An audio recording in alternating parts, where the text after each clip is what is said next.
예, 오늘의 모닝 브리핑 시작하겠습니다. 일단 미증시는 휴장이었고 유럽은 뭐 국가별로 좀 혼조였는데 좀 그렇게 특이하게 오르거나 내리거나 그런 나라는 없었습니다. 최근에 글로벌 증시 자체는 이제 미국이 금리 인하할 것 같다 이런 분위기가 만들어지면서 다시 상승 시도하는 그런 흐름으로 바뀌고 있고요. 우리 증시는 외국인들이 상당히 중요한데 외국인들이 이번 주에 대규모 매수했다가 반도체 집중 매수했다가 그러니까 일단 이틀 연속 이제 흐름까지는 잘 왔는데 이제 3일 연속 매수해 줄 수 있을 거냐 이게 상당히 중요한 날이 될 것 같고요. 그리고 코스닥 시장이 또 나름대로는 중요한 위치인데 주포하고 주도주 등장하는지 여부가 상당히 중요하거든요. 그러니까 누가 사주고 3대 대형주 중에서 어떤 게 주도주가 되는지 이 여부도 상당히 중요한 그런 날로 봐야 될 것 같습니다. 우선 뭐 이슈들을 보면 블룸버그 기사에 의하면 금리 인하 기대감으로 글로벌 증시가 살아났다. 뭐 전일 기준으로 올 때 MSCI 세계 지수가 5일 연속 올랐고 월간 낙폭도 마이너스 0.4%까지 올라왔는데 계기가 된 건 역시 12월에 금리 인하 그리고 이젠 아예 내년도까지 3번 더 내린다. 향후 1년 동안 총 4번 내릴 것 같다.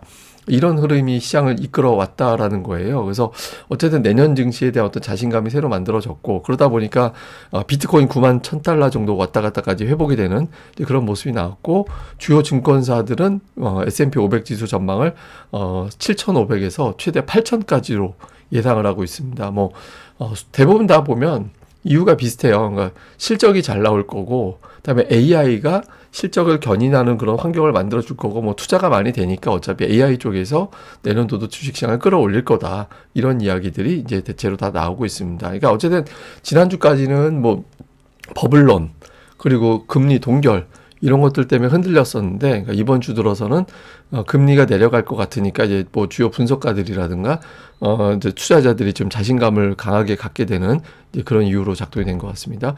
뭐 시장에서는 구체적으로 12월에 한 번 내리고 내년도에 3번 더 내려서 올해보다 지금 현재보다 내년도 이맘때 정도 되면 금리는 1%포인트 정도 더 내려가 있을 것 같다. 이렇게 보고 있거든요. 사실 지금의 연준 스타일 봐서는 쉽지는 않을 것 같은데 실제로 파월이 물러나게 되고 캐비넷이 된다라면 저 시나리오도 충분히 가능하게 되는 거죠. 최근에 이제 시장은 그런 부분들을 좀 노리고 있는 걸로 보여지고요. 그리고 AI 버블론에 대해서도 뭐 지금 반박 나오고 또 재반박 나오고 그러니까 엔비디아에서 무슨 소리야. 엔비디아 측에서는 이제 AI 버블 사실과 달라. 이렇게 반박하니까 또 공매도 친 쪽에서는 그걸 또 반박하는 그런 이야기들이 나왔잖아요. 근데 댄 아이브스 이 사람 이제 웨트부시 증권사의 유명한 애널리스트였잖아요. 근데 그러니까 이 사람이 또 반박을 했습니다. 이제 AI는 초기에 불과하다. 닷컴 버블하고 자꾸 비교하는데 그때는 뭐 매출 대비 30배 달하는 주가의 거래가 됐지만 지금은 기업들이 돈을 수천억 달러 현금 창출하고 있다. 그러면서 오히려 10개 기업을 제시하면서 주목을 해야 된다. 뭐 마이크로소프트, 팔란티어, 엔비디아, 뭐 AMD 등등 해가지고 쭉 스토리를 깔았어요. 그래서 뭐 테슬라는 로보택시와 자율주행은 AI니까. 그 다음에 뭐 팔란티어 그러면 이제 정부 기업의 소프트웨어. 그 다음에 이제 애플 그러면 AI 생태계는 결국 애플 기기에서 사용하는 거 아니냐. 뭐 이런 식으로 해가지고 10개의 AI 관련된 주식을 제시하면서 버블론이고 뭐고 이런 거 다 필요 없어. 이렇게 또 반박을 하는 이제 그런 이제 모습이 나왔습니다. 근데 어쨌든 이제 이번 주 들어서 흐름이 좋다 보니까 헤지 펀드들이 주식을 다시 사고 있어요. 그러니까 미국 주식 매수가 지난 봄 이후에 가장 많은 규모로 매수를 해서 이제 팔았던 헤지 펀드들이 금리 내리네 이렇게 되면서 다시 주식을 사들이는 그런 모습이 나오게 됐습니다. 그래서 해외 쪽 분위기는 상당히 긍정적으로 바뀌어 있고, 자 우리 증시를 보면 코스피가 어쨌든 박스권 안으로 다시 들어왔잖아요. 그러니까 박스권 아래에 깨져서 좀 아슬아슬하게 있다가 3,900, 4,200 이 박스권 안으로 들어왔죠. 더 중요한 건 제가 이제 주간 증시 전망대 시간에 계속 말씀드렸던 건데 코스피가 5월 이후에 2주 연속 하락은 없었다. 그러니까 한 주 빠지면 2주는 연속해서 최소 올라가는 그런 패턴이 이제 반복이 됐었는데 11월 들어서 이제 한 주 빠지고 그 다음 주에 올라갔는데 그 다음 주에 또 빠져가지고 이거 자칫 잘못해서 만약에 이제 이번 주까지 마이너스가 나오게 된다라면 큰 흐름이 바뀌게 되는 거로 투자들이 생각할 수 있게 돼서 생각보다 낙폭이 커질 수도 있다고. 그게 한 뭐 3,500이 됐든 이렇게 갈 수도 있는 상황이었거든요. 근데 다행히 이제 이번 주에 플러스가 나서 오늘장에서 만약에 뭐 4% 이상 폭락하지 않는다라면 2주 연속 빠지지 않는 그런 패턴이 나오게 되는 거죠. 조금 더 욕심내서 만약에 다음 주까지 올라가게 되면 이제 이번 조정 사이클은 끝나는 걸로 투자자들이 생각을 하게 될 겁니다. 그래서 어쨌든 좀 안 좋았던 흐름을 끊어냈다라는 점에서는 상당히 좀 의미가 있다라고 봐야 되고, 수급에서는 외국인들이 이번 주에 오늘만 매수로 바뀌게 되면 순매수로 끝나게 될 것 같거든요. 근데 이제 잘 보면 사실 이번 주에 순매도에 삼성 에피스하고 삼성 바이오가 있잖아요. 그러니까 그 거래 정지됐다가 분할해서 다시 상장이 됐죠. 그러니까 두 종목의 기계적인 매도, 그러니까 운영사들이 분할이 되면 기업 가치를 조금 낮게 잡아서 기계적으로 비중을 줄여요. 그러니까 그것 때문에 매도가 나간 게 있거든요. 그러니까 저거 5천억 넘게 나갔는데 그것 빼면 이번 주에 외국인들이 순매수한 거예요. 예, 그리고 이제 삼성전자는 어쨌든 계속 쥐고 있는 상태고, 제가 슈퍼맨의 크리스탈 같은, 그러니까 초능력을 잃어도 삼성전자라는 크리스탈이 있으면은 이제 다시 초능력을 회복할 수 있다. 그러니까 이제 저게 굉장히 중요한 안전판이 돼야 된다라고 말씀드렸는데, 어쨌든 삼성전자가 이제 매수의 안에 들어가 있고, 심지어는 하이닉스도 주간으로는 순매도긴 하지만 날짜로는 이번 주 이틀 순매수했거든요. 근데 아직까지 연속해서 순매수가 없어요. 그래서 만약에 오늘 하이닉스까지 매수로 잡게 된다라면 추세적으로는 외국인들이 이제는 매도는 끝났고 매수로 돌아서는 초기에 해당된다, 이렇게 자신감을 갖게 될 수도 있죠. 그래서 오늘 하이닉스에 대한 매수 여부가 상당히 중요하다, 이렇게 이제 볼 수 있겠고요.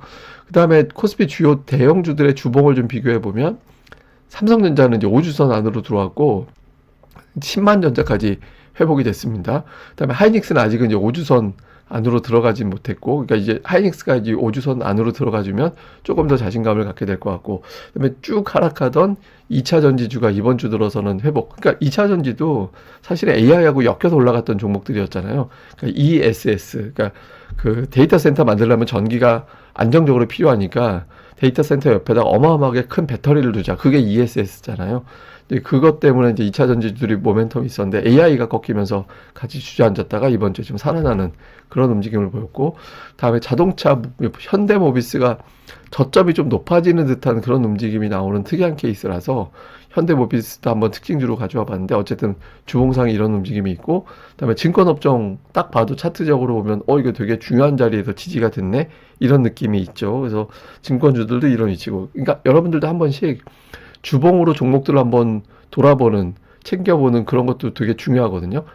그게 이제 한 번씩 큰 흐름을 읽어볼 수 있는 계기가 되니까 여러분들도 한번 그런 차원에서, 제가 뭐 5종목이 중요하다라는 측면보다는 여러분들도 이렇게 주봉으로 종목들을 봐버릇 해라, 그렇게 이제 권하는 차원에서 이제 보여드렸습니다. 그 다음에 이제 코스닥은 사실 되게 고약한 상황이었거든요. 그러니까 고점과 저점이 낮아지는 추세였잖아요. 투자들이 제일 싫어하는 게 저런 거죠. 그러니까 추세가 하향하는 게 되는 거니까. 근데 어쨌든 이번 주에 올라오면서, 특히 제가 이제 코스닥 지수는 이평선을 되게 좋아한다, 그런 식으로 표현을 드렸잖아요.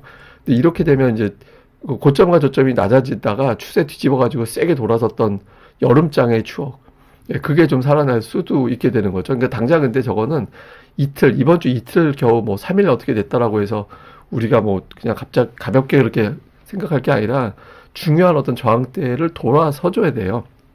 지금 보시면은 이제 21선이 아직 탈환이 안 돼 있는 상태잖아요. 그래서 21선, 60 내면 900선까지 넘어가 주면 이제는 고점과 저점이 낮아지던 추세에서 이제 뒤집어지는 그런 단계로 이제 바뀌게 된다. 그래서 뭐 오늘부터 다음 주 초반까지가 상당히 중요한 그런 흐름이 될 것 같습니다. 근데 이렇게 되려면 이제 자금 동향을 봐야 되는데, 고객예탁금은 줄었어요. 그러니까 11월 초에까지만 해도 뭐 뭉칫돈이 들어왔네 어쩌네 이제 그런 식으로 해석이 됐었는데, 시장이 좀 불안하고 금리 문제, 뭐 AI 문제 이렇게 되다 보니까 예탁금이 늘지 않았거든요. 오히려 이제 감소해버리는 그런 상황이 만들어지게 됐죠. 근데 여기서 이제 그 예탁금 대신 늘어났던 게 신용이었는데, 신용이 줄었거든요. 그래서 제가 이번 주 들어서 계속 신용이 털려 나간 것 같다고, 그러니까 오후 들어서 분 차트가 갑자기 뚝 떨어지는 현상이 나오는 걸 제가 샘플로 보여드리면서, 제가 추정하기에는 저거는 반대 매도를 피하려는, 또는 신용 투자했다가 이거는 버티면 안 되겠다라고 해서 던지는 물량으로 추정이 된다. 그래서 신용이 아마 좀 그러니까 신용 투자자들이 물량을 던졌을 것 같다라고 말씀드렸잖아요. 실제로 하루 1,000억 원, 뭐 1,700억 이렇게 줄었죠. 그래서 이제 신용 투자자들의 매도가 나왔거든요. 다만 근데 늘어난 거에 비하면 신용이 시원스럽게 많이 줄어든 건 또 아니에요. 그럼 이게 이제 어떤 현상이 나오게 되냐면, 이 신용 투자자들 입장에서는 최근에 증시 변동성이 상당히 부담스러웠을 겁니다. 부담스러웠을 거기 때문에 올라갈 때마다 좀 이 물량을 덜어야지, 이렇게 생각하는 물량들이 평소보다 좀 많을 거예요. 그래서 시원스럽게 쭉쭉 시장이 올라가는 게 아니라 올라갔다 걸렸다 올라갔다 걸렸다 뭐 이런 현상이 좀 반복되는 그런 흐름이 나올 가능성이 상대적으로 높다 이렇게 봐야겠습니다. 뭐 주요 종목들 비교를 해보면 로봇주하고 바이오주가 그나마 선전이긴 한데 최근에 몇 주 동안 한 2주 정도 추세를 보면 코스닥 종목들이 플러스가 잘 안 났는데 그나마 로봇하고 제약바이오가 이제 좀 선방을 한 편이고 제일 부진했던 게 이제 반도체 뭐 AI 때문에 그렇게 됐겠죠.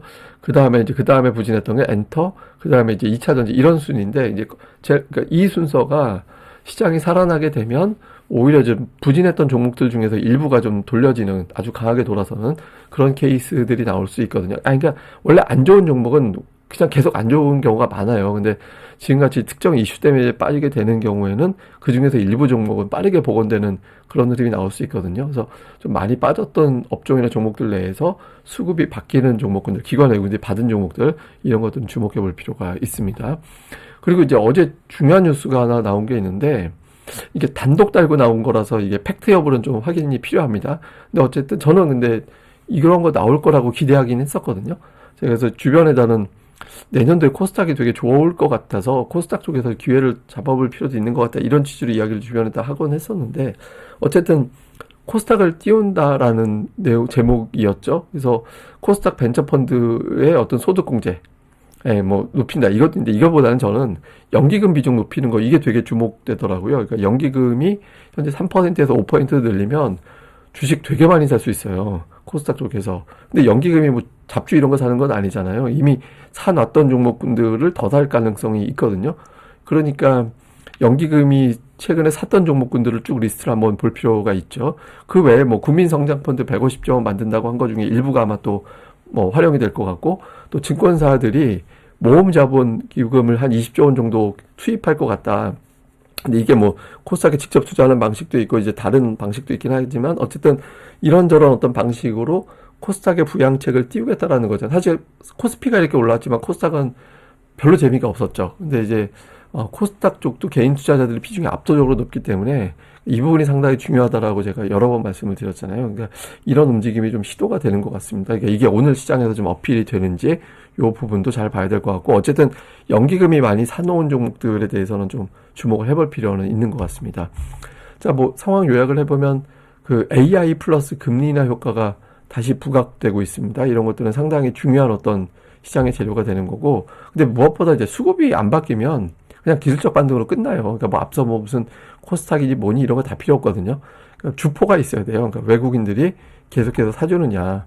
그리고 어제 같은 경우는 이제 반도체, 전력 설비, 엔터, 통신, 장비 이런 것들이 움직였는데 그러니까 주포와 주도주가 되게 필요하거든요. 일주일에 3일 이상 올라가는 종목이 나와줘야 됩니다. 특히 이제 코스닥 같은 경우는 어제 이런 뉴스까지 나온 상태이기 때문에 코스닥 쪽에 기관 투자자들 특히 그러니까 기관 쪽에서 어떤 매수를 집중적으로 하는지 그리고 매수할 경우 이제 어떤 종목들을 선별적으로 골라 담냐 이게 이제 연기금 비중 높일 거를 대비해서 미리 선제적으로 잡는 종목이 될 수도 있거든요. 그런 것들이. 그러니까 수급을 조금 그게 사실인지 아닌지를 더 확인해 보긴 해야 되는데 집중적으로 좀 살펴볼 필요는 있는 것 같습니다.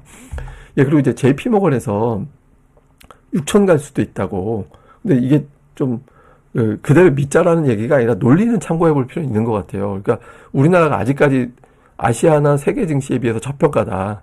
그리고 이제 전 세계적인 어떤 통화정책 완화 국면에서 이 상황에다가 우리나라는 지배구조 그리고 부실자산 정리까지 만들어낸다면 충분히 내년에 5천 갈 수 있는데 강세 시나리오에서는 6천도 가능하다라는 거예요. 그리고 약세 시나리오가 4천이에요. 그러니까 내년도 어쨌든 플러스가 난다라고 보는 거죠. 그러면서 그러니까 반도체, 2차전지, 지주사 이런 업종에 대해서 여전히 낙관적으로 보고 있고 최우선은 삼성전자와 SK하이닉스다. 그리고 이제 은행주나 방산 원전주 등도 낙관적인 시각을 유지한다. 이렇게 제시를 했거든요. 그래서 근데 사실 뭐 코스닥 뉴스도 그렇고 이것도 뉴스도 그렇고 되게 좋은 것만 있잖아요. 근데 이런 날 또 빠지면 되게 이상해요. 그러니까 이런 어떤 좋은 거 푸시가 있음에도 불구하고 시장이 한 이틀 안에 좀 별 반응이 없으면 이런 걸 이용해서 파는 쪽, 그러니까 시장의 투자 심리가 그만큼 불안정하다라는 걸 보여주는 거라서 오늘과 월요일 중에 수급이 바뀌고 그다음에 주도주가 등장해 주는지 그러니까 요 흐름이 이제 상당히 중요하다 이렇게 이제 봐야 될 것 같습니다. 예, 뭐 또 자세한 건 또 제가 다음 방송에서 내용을 또 정리해 드리도록 하겠습니다. 예, 그럼 또 오늘 하루 또 잘 보내시고요. 저는 또 다음에 뵙겠습니다. 그리고 방송 구독하기 좀 꼭 좀 부탁드립니다. 제가 10만 명 가서 여러분들한테 좀 많이 보답할 게 많이 있으니까 여러분들 많이 부탁드립니다. 구독하기와 좋아요 보신 김에 꼭 좀 부탁드립니다. 감사합니다.